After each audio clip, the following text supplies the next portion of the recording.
When did a coworker try to rehome your pet using company email? I literally just found out that my coworker Sean has been actively trying to get my rescue rabbit, Thumper, rehomed, and he did it using the corporate communications system. I am sitting in the break room right now, hiding behind a mountain of Costco paper towels because I cannot look at the fluorescent lighting without wanting to throw my iPhone 14 at the wall. I don't even know where to start with this dumpster fire, honestly. I'm Julie Parker, 27F. And yeah, I am currently processing like a year's worth of grief because my grandma passed away back in March, and the only thing keeping me semi-functional right now is my job at the accounting firm, where I am definitely not an accountant. I'm just the admin who fields 27 calls in 1 hour if the printer breaks, and my apartment. I just moved into this tiny, slightly moldy starter home rental about 3 months ago, and honestly, the only bright spot in that entire move was Thumper. He's a big Flemish giant mix I rescued right before the move, and he is the sweetest, quietest, best thing ever. We're paying $1,247 a month for this place, which is cheap for the area, but the trade-off is that it's old and everything breaks. We're talking $85 plumber charges every other week and a $347 electric bill because the HVAC is basically a suggestion. The job itself is, well, it's giving hostile work environment, which is the polite way of saying everyone is constantly passive-aggressive and petty. I mean, NGL, I needed the job desperately, especially now that I'm trying to afford Talenti gelato again after exhausting my PTO hours during the move. The main problem isn't even the actual work, it's the people. There's Sean Wright, 26M. We've worked together for about a year and a half, and from day one, he has treated me like I am the smell left behind when someone forgets fish in the microwave for 3 days. Sean is the definition of a judgmental ant, even though he's a dude who drives a beat-up Toyota Corolla. He's obsessed with rules and procedure, and if you leave a coffee cup on your desk past 5:00 p.m., he will send a passive-aggressive email to the whole floor. He's always correcting my grammar or sighing really loudly whenever I get an Amazon delivery at the office. I use it as my drop point because packages get stolen in my neighborhood, okay? The thing is, Sean has always had this weird vendetta against me, and specifically Thumper, my rabbit. He calls him the vermin or unsanitary livestock every chance he gets, even though he's never actually met Thumper. I bring up Thumper a lot because, hi, I am a grieving 27-year-old, and my rabbit is basically my therapy pet. Sean is always side-eyeing me, and I swear I saw him check my Instagram story view count to see if I was posting too many rabbit photos. Then there's Jordan Cook, 21M. Jordan is technically the youngest, but he acts like he's lived 80 eccentric lives. He's always wearing brightly colored socks and quoting obscure philosophy. He's the office eccentric elder, giving unsolicited life advice while wearing AirPods and listening to some noise rock band. Jordan is mostly harmless, but he's also Sean's bestie, so whatever poison Sean is brewing, Jordan is usually taste testing it. And let's not forget Grace Bell, 76F. Grace is the literal company matriarch, worked here forever, and she's a terror. She's the definition of a FIL nightmare finger in lungs, always hovering, always complaining. She loves to remind everyone that she only has 3 sick days left for the year, and if you breathe too close to her cubicle, she acts like you've given her the plague. Grace and Sean are a terrifying tag team of toxicity, bonding over their shared hatred of young people, loud chewing, and apparently my innocent, fluffy rabbit. Only person who keeps me sane is Carol Johnson, 33F. Carol is the family peacemaker. She's the one who brings in Trader Joe's snacks, remembers everyone's birthday, and whispers NGL, Sean is having a rough time, his cat just got fleas, ignore him when Sean is being particularly awful. Okay, so that's the cast. Now for the drama. I knew things were bad, but I thought it was just regular, soul-crushing office toxicity. 2 weeks ago, Thumper had a minor emergency. Ate too much lettuce, got stasis, and I had to rush him to the emergency vet. It was terrible. I was ugly crying in my 2018 Honda Civic, and the vet bill was insane. I had to use my emergency fund plus make a quick $200 withdrawal from the ATM just to cover the initial $675 deposit. I came into work the next Tuesday at 11:47 a.m. looking like a disaster. My eyes were puffy, my shirt had hay on it, and I was running on gas station coffee and Ben & Jerry's. Carol immediately pulled me aside. "Julie, honey, are you okay?" she asked, her voice low. I was honest. "No, Thumper was really sick. The vet said he might need surgery. I'm terrified." Carol was super supportive. "Oh, bless his little heart. Take the afternoon. Seriously." I declined, needing the hours, but I did spend my entire lunch break. I had forgot my prepped lunch, so I ordered Panera, which cost me like $22 because I got the fancy mac and cheese on the phone with the vet. The next day, Sean cornered me near the communal printer. "Julie," he said, adjusting his glasses, "I noticed you were absent yesterday afternoon, and your demeanor today is quite disruptive." I just stared at him. "Sorry, Sean, but my pet rabbit was extremely ill and required emergency medical attention." He actually scoffed. "A rabbit? Seriously? You're acting like this over a rabbit? You know, the starter home you're renting is not exactly zoned for livestock." "He's a house rabbit, Sean," I corrected him, trying to keep my voice even, but my hands were shaking. "And it's a standard residential lease. There are no restrictions on small animals. I checked the 12-month lease agreement, trust me." "But I thought you thought wrong." I cut him off, slightly proud of myself for standing up to him. Sean narrowed his eyes and walked away, but I could feel his rage. That night, I swear the Ring doorbell went off twice, and both times it was just the shadow of a passing cat, but I was paranoid. The next few days, it felt like everyone was talking about me. When I was in the kitchen filling my water bottle, Grace Bell and Jordan were whispering. Jordan, the eccentric elder, was doing that weird thing where he speaks in riddles, but I heard him say, "The sacrifice must be made for the collective good, Grace," and she just nodded gravely. I just went back to my desk, opened Hulu, and tried to ignore the feeling that I was the star of a reality TV show I didn't audition for. The real bombshell dropped this morning. I was running late, my stupid Android battery was dying at 3%, and I had 47 unanswered texts, so I barely made it in by 8:58 a.m. I went to log in and immediately saw an internal corporate memo pop up on my desktop. This memo wasn't sent through the normal email system. It was a mass communication that goes out to everyone who has access to the vendor list and corporate resources, mostly management, HR, and the admin pool. Me. Subject line was, urgent housing and rehoming opportunity. I rolled my eyes, thinking it was probably some stupid corporate initiative about finding a discounted dry cleaner or something. But then I started reading it. It described, in excruciating detail, a recently acquired pet, a large, elderly rabbit named Thumper, who currently resides in a small starter home environment that is not conducive to optimal pet health and safety. I felt my stomach drop straight to the floor. I was literally shaking. It continued. The current owner, due to ongoing grief processing and financial instability, note, recent $200 ATM withdrawal observed, is unable to provide the necessary care, and the animal requires immediate relocation. I mean, what? I felt my cheeks flush red with pure, blinding rage. How the absolute fuck did they know about the $200 withdrawal? Did they hack my bank? I was so focused on the violation of privacy that it took me a second to process the next paragraph. The memo then listed Thumper's exact breed, age, and, I swear to God, even his favorite specific brand of hay, Oxbow Timothy hay, if you're curious. It finished with a call to action, offering a finder's fee of $50 to anyone who could facilitate the immediate, quiet, and discreet rehoming of the rabbit by Friday. At the very bottom of the internal memo, which was styled to look like it came from the HR department, the audacity was the name of the alleged sender, Carol Johnson, 33F. My heart physically hurt. Carol, the peacemaker, the one who brought me Starbucks and calmed me down, was trying to steal my rabbit and sell him for a $50 finder's fee. It felt like the ultimate betrayal. I was devastated but also wired. I immediately looked up. Earl was sitting at her desk, typing furiously, oblivious. I snatched my phone, my hands slick with sweat, and I started texting Carol. Me, WTF is this memo? I hit send. Then I walked straight over to Sean's cube. He was humming some obnoxious tune and sipping tea. Sean, did you see this garbage? I hissed, slamming my phone down on his desk, pointing at the screen. He didn't even look up. Julie, please lower your voice. And please remove your phone from my workspace. It's unprofessional. You know exactly what I'm talking about. The memo, the one about Thumper. You guys are trying to steal my pet? I was practically stammering. Sean finally looked up, his expression one of perfect, irritating serenity. I'm unaware of any official corporate communication regarding your personal life, Julie. However, I believe Jordan mentioned seeing a memo that was flagged for immediate deletion due to gross misuse of corporate resources. Gross misuse. Or using company time to arrange the kidnapping of my grief therapy pet? I believe the goal was simply finding the animal a more stable environment. If Carol sent that, she was probably just trying to help. He said help like it was the dirtiest word in the dictionary. Carol would never— Oh, sweet Julie, Sean interrupted, his tone sickeningly condescending. You are so naive. Do you truly think we didn't notice you using corporate time to handle your grief processing and that ridiculous rabbit? The way he said ridiculous rabbit made me see red. I wanted to key his beat up Corolla. I walked back to my cube, still shaking, and saw I had a reply from Carol. Carol, Julie, I'm so sorry. I didn't send that. Me, then who did? It's GOT your name ONIT Carol. Carol, I know, I'm freaking out. My computer was logged in yesterday when I went to the Starbucks on Main Street during my lunch break. I think someone accessed my account. I swear I would never. I wanted to believe her. Carol was the family peacemaker, but the memo was hyper-specific. The details about my grief processing, the financial instability, that felt like targeted bullying, and only someone who had been observing me closely, someone like Sean or Grace, would have those specific details. I needed proof. I needed to know who logged into Carol's computer, and more importantly, how they knew about my $200 ATM withdrawal from 2 weeks ago. I glanced over at Sean's desk. He was organizing his pens and had his iPhone 14 lying face down next to his monitor. I noticed his Apple Watch was charging on a small dock. Then, I saw it.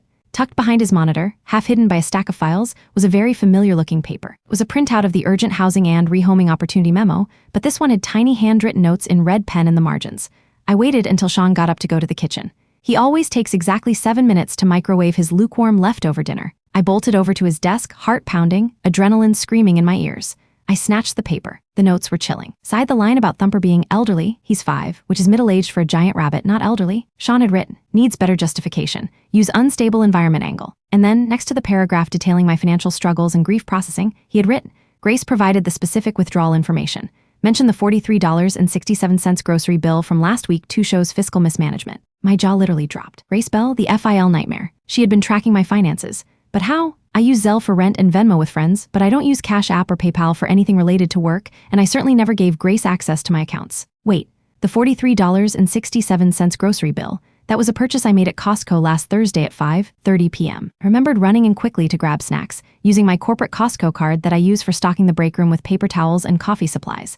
I keep a copy of the receipt for accounting purposes and give it to Grace, who is in charge of reviewing petty cash expenses. She saw the receipt. She took a picture of my personal purchase on the same receipt and forwarded it, along with information she got from my company card use, to Sean. We're weaponizing my essential office duties to monitor and slander me. I was shaking so hard I had to lean against the file cabinet. They weren't just petty coworkers. This was an organized operation to make my life miserable and destroy my relationship with my pet, all because Sean hates rabbits and I'm grieving. I tucked the memo into my bag just as I heard the beep of the microwave signaling Sean's return. I hurried back to my desk, my mind racing. I needed to expose them, but if I just showed the memo, they'd say it was a draft and Sean would deny the handwriting. I needed something bigger, something undeniable. I pulled up the corporate communications system, the one that generated the memo. I looked at the log. The memo had been sent not just from Carol's ID, but from her computer at exactly 1:17 p.m. yesterday. Carol said she was at Starbucks. Remember the office detail? We have a Ring doorbell in the office lobby, mostly for security after hours, but it records everything. And guess who manages the IT and security systems? Jordan Cook, 21M, the eccentric elder. He's obsessed with the footage. I realized, if Carol was telling the truth, Jordan would have the proof. He would have the footage of who accessed Carol's desk while she was gone. But Jordan is Sean's best friend. Would he really betray Sean? If I involved Jordan, the drama would only intensify. I had to be smart. I had to approach Jordan without letting him know I had the printout and without letting him alert Sean. I walked over to Jordan's desk, pretending to look for a stapler. "Hey, Jordan," I said, trying to sound casual despite the fact that I was ready to vomit from anxiety. He pulled off his AirPods. "Ah, Julie, are you seeking enlightenment today? Or just the heavy-duty swing line?" "Just the swing line, maybe." "Hey, something weird happened yesterday. Carol's super stressed. Did you notice anything off with the security logs? You know, IT stuff." Jordan blinked slowly. "I see everything, Julie. The eyes of the digital elder are wide. What exactly are you looking for?" "A timestamp," I whispered, leaning closer. "Around 1:15 p.m. yesterday, I think Carol's account was compromised. I said she was out grabbing a coffee, out of the office for her lunch, but someone sent out a really inappropriate internal comm." Jordan immediately looked defensive, pulling his laptop closer. "The system is secure, Julie, unless wait, you're talking about the rabbit memo, aren't you?" "Yes," I breathed. He hesitated, then leaned in. "Look, Julie, it's not cool for me to share security footage, especially not with an admin. But I can tell you this, I run the Ring logs every night. And sometimes you see things you really wish you hadn't." "Like what?" Jordan glanced toward Sean, who was returning from the kitchen, teacup in hand. Sean looked directly at us, his eyes narrow and suspicious. Jordan lowered his voice even further, his eccentric energy completely gone. He sounded terrified. "Like yesterday," Jordan mumbled. "The camera in the hallway outside Carol's cube, it recorded someone sitting at her desk, sending something. I thought the camera was on a timer and disabled, but it wasn't. And that person wasn't Carol. It was the last person you would expect, Julie." Sean walked past us, slowly, deliberately, his eyes drilling into me. "Who was it, Jordan?" I pleaded, ignoring Sean entirely. Jordan swallowed hard, glancing at Sean, then back at me. He whispered two names, one of whom I already suspected, and the other who made absolutely no sense given the details of the memo. "Grace," Jordan breathed, "and then the person who showed her how to log in was Carol." My brain stopped working. Wait, what? What are you saying? Carol wasn't on it? The family peacemaker? The one who swore her account was hacked while she was at Starbucks? I looked from Jordan to Sean, whose lips were now curving into a slow, satisfied smirk.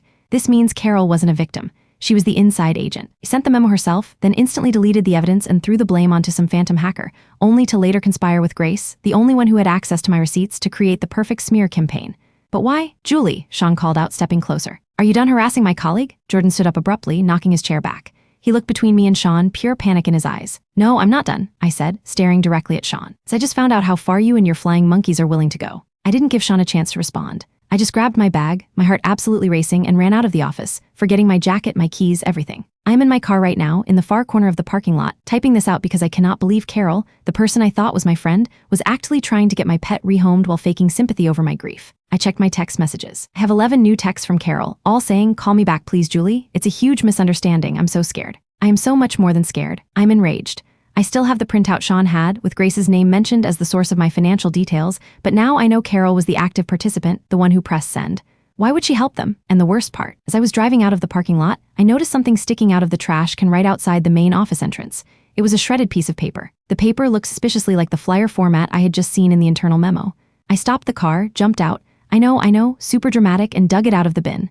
It was barely shredded, just torn in half. And it was the urgent housing and rehoming opportunity memo, but this version was clearly printed on heavier stock, and it had a handwritten address on the bottom, presumably the address of my starter home. It was labeled, "Local Distribution." They weren't just trying to get rid of Thumper using internal resources. They were planning to plaster flyers with my personal information and financial details all over my neighborhood. I looked at the piece of paper, my hands shaking so violently I almost dropped my phone. The handwriting on this flyer version was not Sean's. It was the tiny, meticulous script of Grace Bell. My coworker, Grace, who tracks my petty cash, was personally distributing flyers to my neighborhood to publicly humiliate me and steal my rabbit. I don't know what to do. I'm terrified that someone already picked up a flyer and is at my starter home right now. I need to know why Carol and Grace are suddenly working together and why Sean is so proud of it. I'm driving home and I need to know if Thumper is still safe. I need to know if someone is already waiting on my porch for their $50 reward. Tell me I'm not crazy. I swear I'm going to lose it. What do I do? What do I do right now? I am in my car right now, parked 3 blocks away from my starter home, and I cannot breathe. Seriously. I had to pull over because I started hyperventilating, and I almost sideswept a minivan with a bumper sticker that said, "My other ride is a broom." I wish I was joking about that. I'm looking at the piece of paper I fished out of the trash, the torn flyer, the one with Grace's tiny, meticulous script handwriting listing my exact home address on the bottom, right next to the offer for a $50 finder's fee to take Thumper. This is next-level psycho behavior. This isn't just hostile work environment. This is harassment, maybe illegal activity, definitely pet kidnapping attempt. I still have Carol's text messages pinging on my phone. 17 now, all variations of "I need to talk to you" and "please answer Julie." I deleted them without reading the rest. I can't. Idea that Carol, the peacemaker, was actively working with Sean, the judgmental aunt, and Grace, the FIL nightmare, makes me feel like I need to throw up the 2-day-old granola bar I stress ate on the drive over. I put the car in drive. I need to get home and make sure Thumper is okay. If anyone shows up trying to claim him for $50, I swear I am calling the police and listing their reward offer as the motive for attempted burglary. 5 minutes later, home check, I screech to a halt in my driveway. The starter home looks exactly the same, which is to say, slightly dilapidated but mine. No strange cars, no weird people lurking. Thank God. I burst through the front door. Thumper's huge, like a small dog, and he was stretched out in the middle of the living room, completely unfazed, happily chewing on a cardboard box. He looked up at me with his big floppy ears, and the look on his face was like, "Oh, you're back. Did you bring the oxbow, hey?" I dropped my bag and immediately locked every door and window, even the ones I never use. I checked the back patio. Nothing. I felt a wave of relief so strong I almost collapsed on the floor next to the sofa. Thumper is safe. Now for the evidence. I pulled out the original printout I stole from Sean's desk, the one with his red pen notes detailing Grace's involvement, and the $43.67 grocery bill. That receipt is critical. Run the accounting admin pool, so I know exactly where the petty cash receipts are filed. They are in a locked fireproof cabinet in the admin closet. The keys are always hanging on a tiny hook under Carol's desk calendar. Carol is usually the only one who accesses it, except for Grace, who signs off on the final expense reports. This is where my brain starts piecing together the true depth of the betrayal. The Carol conspiracy. Carol swore she was at Starbucks when the memo was sent. Jordan said the footage showed Carol at the desk. But then Jordan dropped the real bombshell. Grace and the person who showed her how to log in was Carol. Wait, no. Jordan said the person sending the memo wasn't Carol, but then immediately said Carol was the one who showed Grace how to log in. That's weirdly specific. I think back to the texts. Carol's texts are still vibrating. It's a huge misunderstanding, and I'm so scared. I realize what happened. Carol is the family peacemaker. Hates confrontation more than Sean hates rabbits. She didn't want the drama associated with the memo, so she tried to shift the blame to a hacker. But Jordan, the eccentric elder, saw everything and couldn't keep the whole truth straight under pressure, especially with Sean standing right there. I bet Carol knew about the plan, agreed to it because Sean and Grace are senior to her and applying pressure, and she tried to frame Grace as the main culprit while pretending to be my friend. Carol wanted to avoid getting fired for misusing corporate comms, and she certainly didn't want me to hate her. I'm sitting on my living room floor, Thumper nudging my arm, and I am literally shaking with righteous fury. The peacemaker was the Judas. NGL that hurts worse than Sean's petty judgment. I needed external validation. I needed my best friend, Maya. I sent her a barrage of all the evidence. The stolen printout with Sean's notes, the torn flyer from the trash with Grace's handwriting, and Jordan's confusing text exchange. Yes, I grabbed a screenshot of our brief interaction where he confessed the 2 names. Maya's response was immediate. "Maya, I am leaving work. I'm bringing wine and pizza. Do not delete anything. Do not text Carol. Do not go back to the office." Me, the wine needs to be the cheap kind. I'm too stressed for nuance. I had done. Lock your doors. I will be there in 30 minutes. If anyone knocks, make rabbit noises. So 2 days later, Maya arrived, and we spent the entire night screenshooting every single piece of evidence. I used Thumper's old hutch. It's huge. He free roams now as a fortress for all the paperwork. We stress ate the entire pizza, and I drank so much cheap red wine I woke up with a headache that felt like Thumper was running laps inside my skull. I called in sick the next day. I told my immediate supervisor, not Sean, thank God, I report to the overall department manager, Mr. Henderson, that I had a severe migraine and would be unavailable. He didn't even care. TBH, he probably assumed I was still reeling from the printer jam last week.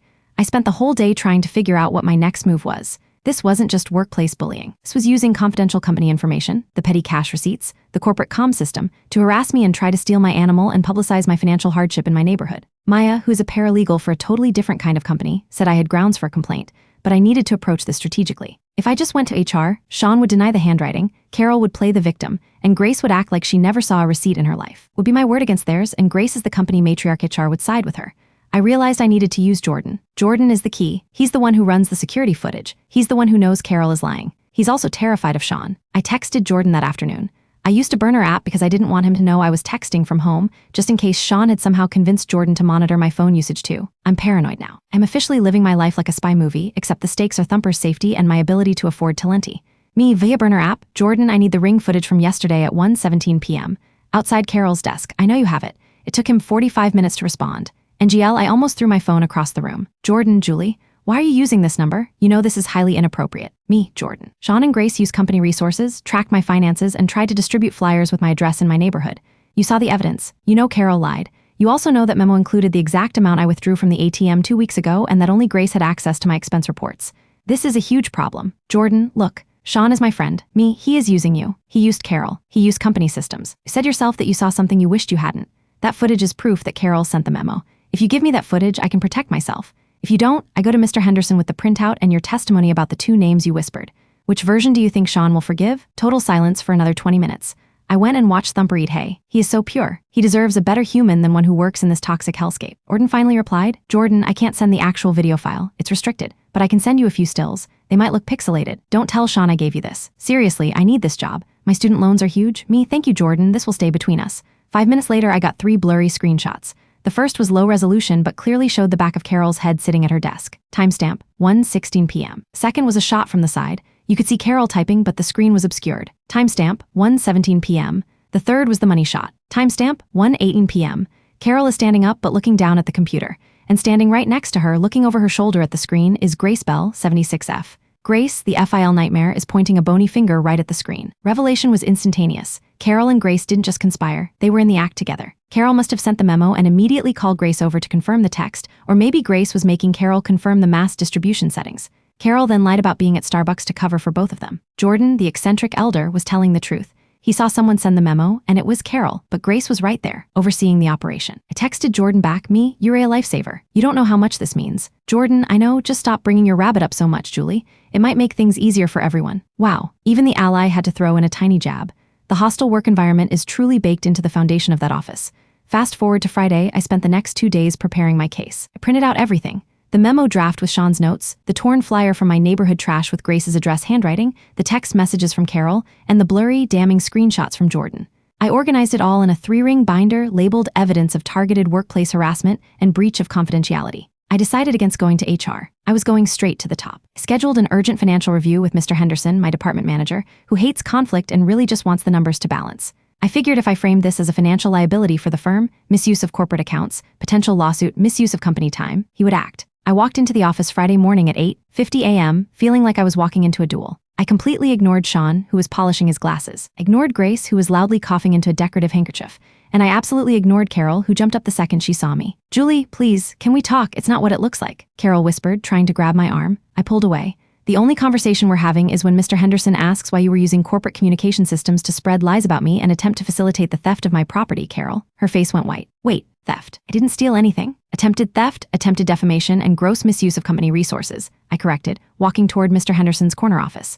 Mr. Henderson is a 50-year-old man whose life ambition seems to be retiring early and playing golf in Florida. He hates drama. This was my leverage. I went into his office, shut the door, and set the 3-ring binder labeled evidence on his mahogany desk. Mr. Henderson, I started, trying to keep my voice calm, I have uncovered a significant liability issue involving internal communications, expense account monitoring, and what I believe is targeted harassment of an employee. I laid out the facts, starting with the memo.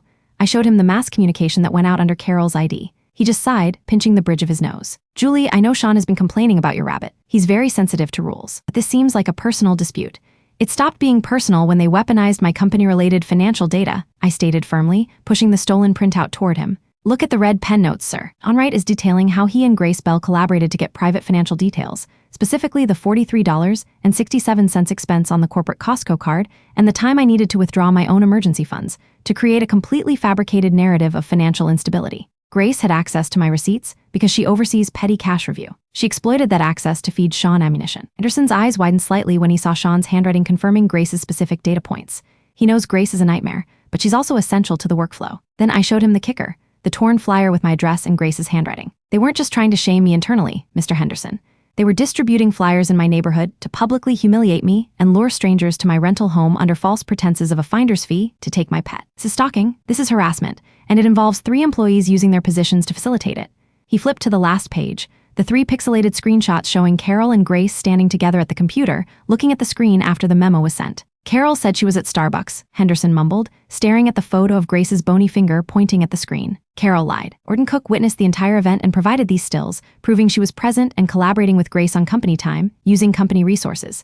Carol was trying to cover for Grace, who provided the confidential financial information. Henderson leaned back in his chair, taking off his glasses, The color had drained from his face. This was not a golf course problem. This was a potential termination HR nightmare lawsuit problem. "What do you want, Julie?" he asked, his voice low and tired.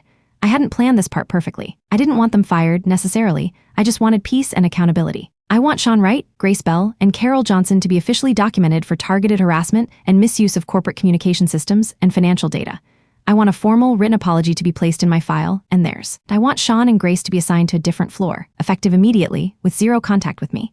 And I want full assurance that if Thumper, my therapy animal, is harmed or targeted again, I will not hesitate to contact a lawyer. I threw in the therapy animal line for extra legal leverage, even though Thumper is mostly just a very fluffy menace who sheds everywhere. Henderson looked at the binder for a full minute. He didn't say yes, but he didn't say no. I need to involve HR, Julie. This is above my pay grade, frankly, but you have provided substantial evidence of misconduct, especially the breach of confidentiality regarding the expense reports. I left his office, feeling a bizarre mix of terror and triumph. A week went by where nothing happened, absolutely nothing. It was the longest, most stressful week of my life. Sean was still at his desk, humming. Grace was still loudly complaining about the temperature. Carol looked like she was constantly on the verge of crying, and she avoided my eyes completely. Jordan kept sending me nervous emojis via the burner app, just checking in.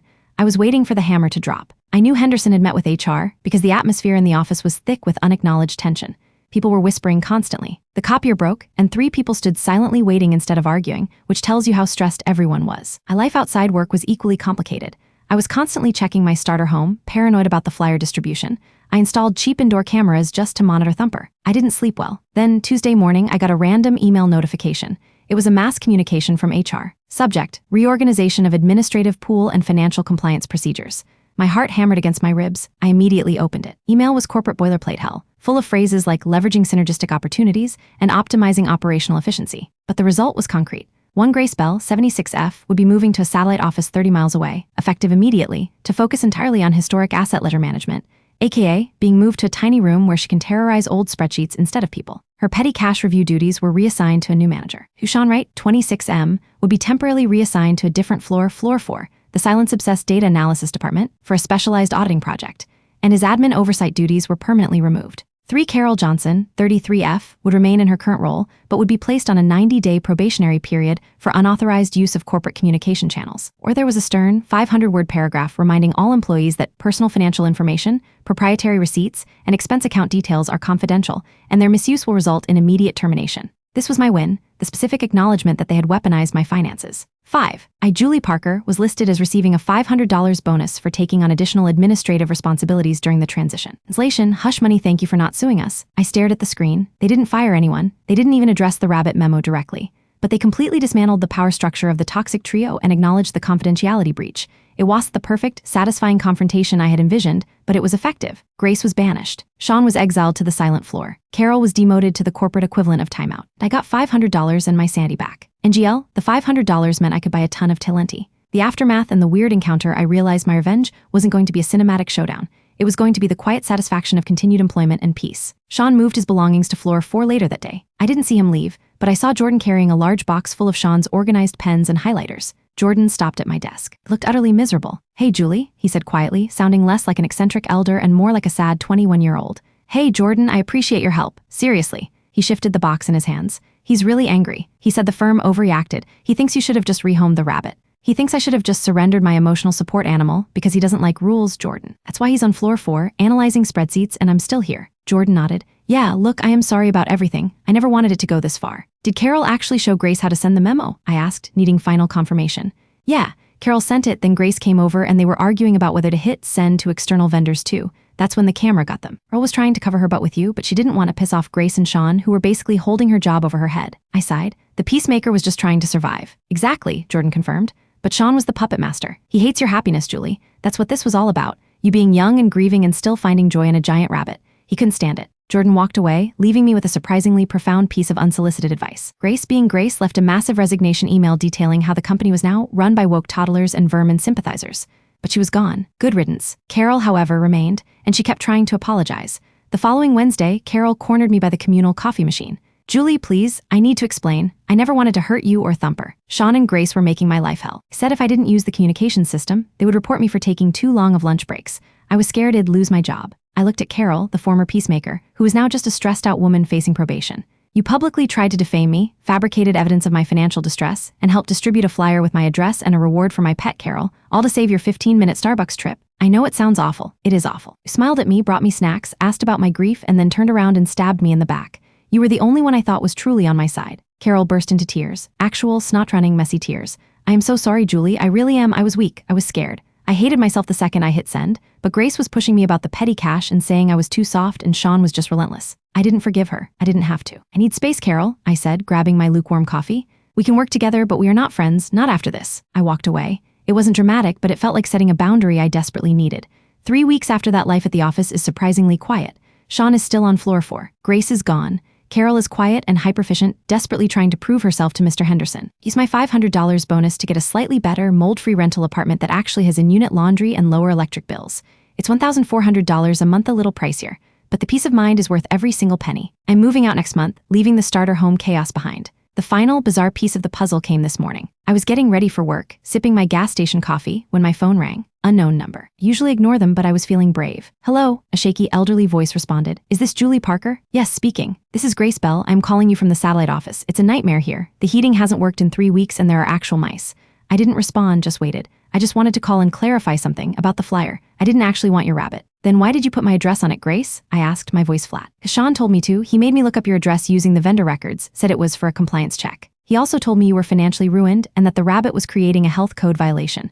I don't like animals, but I don't try to steal them. I just wanted to make sure you were punished for being unprofessional. Sean said if we got the rabbit rehomed, you'd quit and stop causing trouble. She sighed dramatically. And now I'm here, with mice. You know, I had an emergency vet bill last week too. Wait, what? What emergency vet bill, Grace? Oh, my cat, Beatrice, she got fleas, a severe infestation. I had to pay $675 cash to get her completely treated and dipped. I had to use all my savings. I hate these young vets, they charge so much. My brain stopped. $675. That was exactly what I had to pay for Thumper's stasis emergency 2 weeks before the memo went out. Grace continued, oblivious. Sean said the whole thing was karma for my cat getting fleas. He said it was because I was enabling you by processing your petty cash receipts, so he convinced me that getting rid of your vermin would somehow balance the cosmic scales. He's very focused on karma, that young man. Sean, the judgmental ant, driving a beat-up Toyota Corolla, was obsessed with karma. He had deliberately orchestrated the entire plot against Thumper and me, right down to exploiting Grace's fear and Carol's weakness, all because his ally's cat got fleas. He saw my distress and financial hit from Thumper's illness, and then when Grace got hit with a parallel vet bill, he convinced Grace that punishing me would somehow reverse her own misfortune. He was a master manipulator. I hung up on Grace. I didn't even say goodbye. I sat there, laughing slightly hysterically into my coffee. The pet drama wasn't mine. It was Sean's, projected onto me. His obsession with order and rules made him believe I deserved suffering because my pet was sick, and he used his friend's pet drama to leverage his position. The karma waiting. I am typing this from my new apartment, which smells faintly of fresh paint and zero mold. Thumper is here, doing binkies, completely secure. I'm still an admin, still dealing with printer issues, but I am now 3 floors away from Sean Wright, who I hear is constantly getting in trouble for being overly critical of data analysts' coffee habits. His project is rumored to be failing spectacularly because no one likes working with him. Grace is definitely suffering with the mice at the satellite office, which NGL is a perfectly karmic punishment for a hypochondriac FIL nightmare. And Carol is stuck in the same office, eternally trying to prove she's not a traitor, facing constant scrutiny from Henderson, having completely sacrificed her moral compass and her friendship with me for absolutely nothing. The biggest karma? Sean's beat-up Toyota Corolla was finally towed last week. Apparently, he parked it in the wrong spot on floor 4, and the analysts there, being sticklers for rules, reported it immediately. Cost him $450 to get it back, which I know because Jordan told me, whispering the details dramatically. Sean had to use his credit card. I still have bad days where the grief hits me hard and I remember the betrayal. But I've realized the problem wasn't me, or Thumper, or my starter home. It was the absolute, corrosive pettiness of small people in a closed environment. I've learned to set boundaries. I only use my personal Costco card now. I check my lease constantly, and I use my PTO when I need it. I still haven't fully forgiven Carol, but I understand her fear. She was just a pawn. Sean was the true villain, and he is now stuck in an even worse hostile work environment of his own making. I'm definitely not crying in the work parking lot anymore. I'm having a small, quiet, $500 bonus-funded celebration with Thumper and a container of Talenti. The drama didn't end with a bang, but with a slow, grinding reality that fixed things mostly. Anyway, that's the update. I'm going to focus on unpacking and maybe finally get Thumper the luxury velvet bunny bed he deserves. We'll update if Sean starts sending me passive-aggressive auditing reports from floor 4. But TBH, I think this chapter is closed.